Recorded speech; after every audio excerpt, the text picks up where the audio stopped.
Баршаңызға сәлем, каналыма қош келдіңіздер. Бүгін сіздерге өте оңай үй жағдайындағы цезарь салатының рецептімен бөлісемін. Менімен бірге болыңыздар.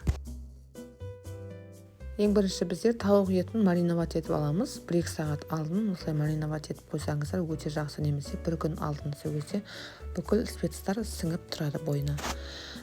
Осылай тауық етінің үстіне қара бұрышты және мариновать етуге арналған спецтардың бүкілін сеуіп, үстіне сұйық май, соевой соусты да құйып, жақсылап араластырып қоямыз.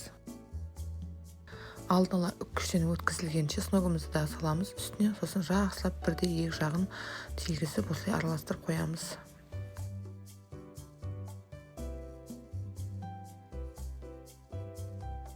Мен нанды үйдегі буханка нанның 3-4 кусогын алдында осылай кубик етіп турап алдым. Үстіне дәмдеуіштер сеуіп, сосын қара бұрыш, аздап сұйық май сеуіп, құйып, жақсылап араластырып алдым.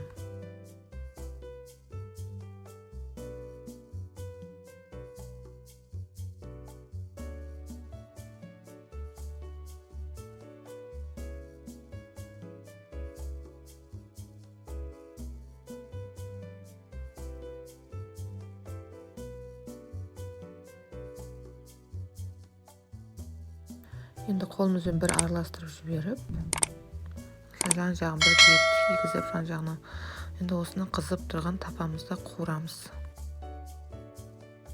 Табамызға май құймаймыз, осылай бойындағы майы бар, сонымен жақсылап қуырамыз, екі жағын бірдей етіп қызартып қуырамыз.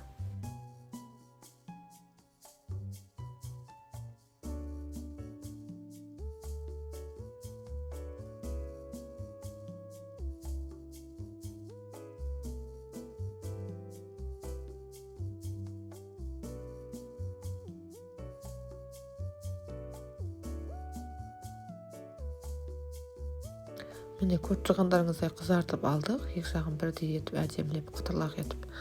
Осылай сіздер де қуырып алыңыздар.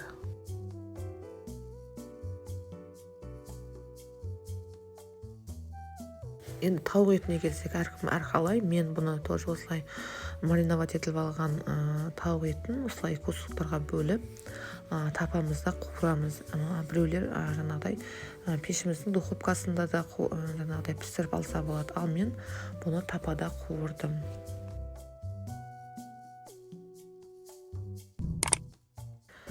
Қызып тұрған тапамызға азғантай аз мөлшерде май құйып, сосын екі жағын жақсылап қызарып қуырамыз.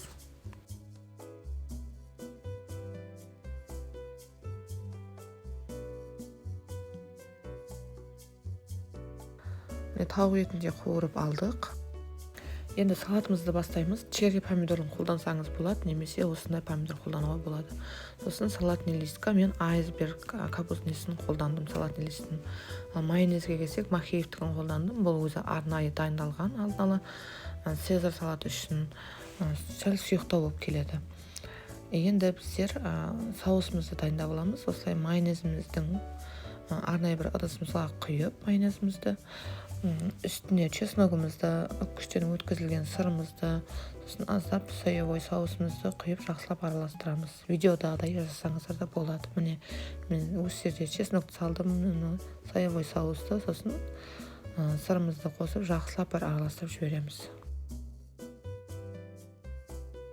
Цезарь салатына әркім әрқалай істейді. Негізі спец осындай арнайы өзінің қосатын соустары болады. Оны мен қолданған жоқпын, үйдегі бар нәрсемен жасай бердім. Енді салатымызды дайындаймыз. Осындай таза алдын ала жуылған ыдысымызға салатный листімізді осылай қолымызбен немесе пышағымызбен турасаңыздар да болады. Мен осылай бөліп салдым. Енді үстіне аздап майонезімізді саламыз. Қытырлақ нанымызды саламыз.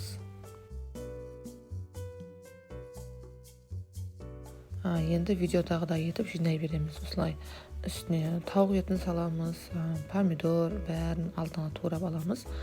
Осылай жұмыртқамызды мен өте үлкен емес, осылай кусоктарға бөліп алдым.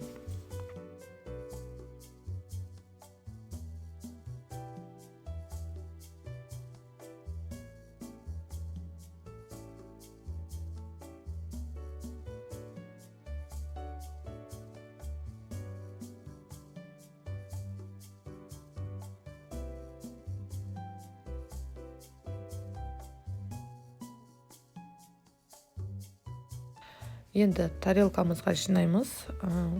Тарелкамызда осындай видеодағыдай етіп жасай бересіздер. Салатный листті турап саласыздар, үстіне помидор, қалаған жаңағыдай жұмыртқамызды, үстіне сырымызды да үккіштен өткізіп саласыздар. Солай жасай бересіздер осы кезде. Енді бұл менің үйдегі бар жағдаймен жасалғаным. Сіздер де осылай жасап көріңіздер. Өте әдемі, дәмді болып шықты. Сіздер де жасап көріңіздер.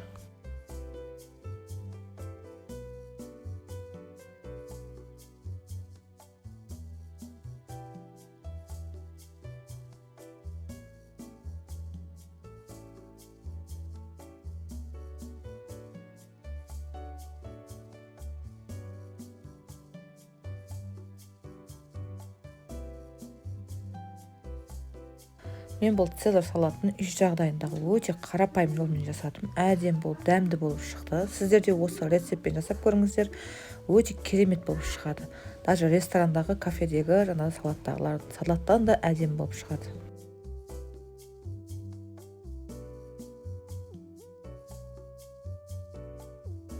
Келесі видеомда кездескенше сау саламат болыңыздар.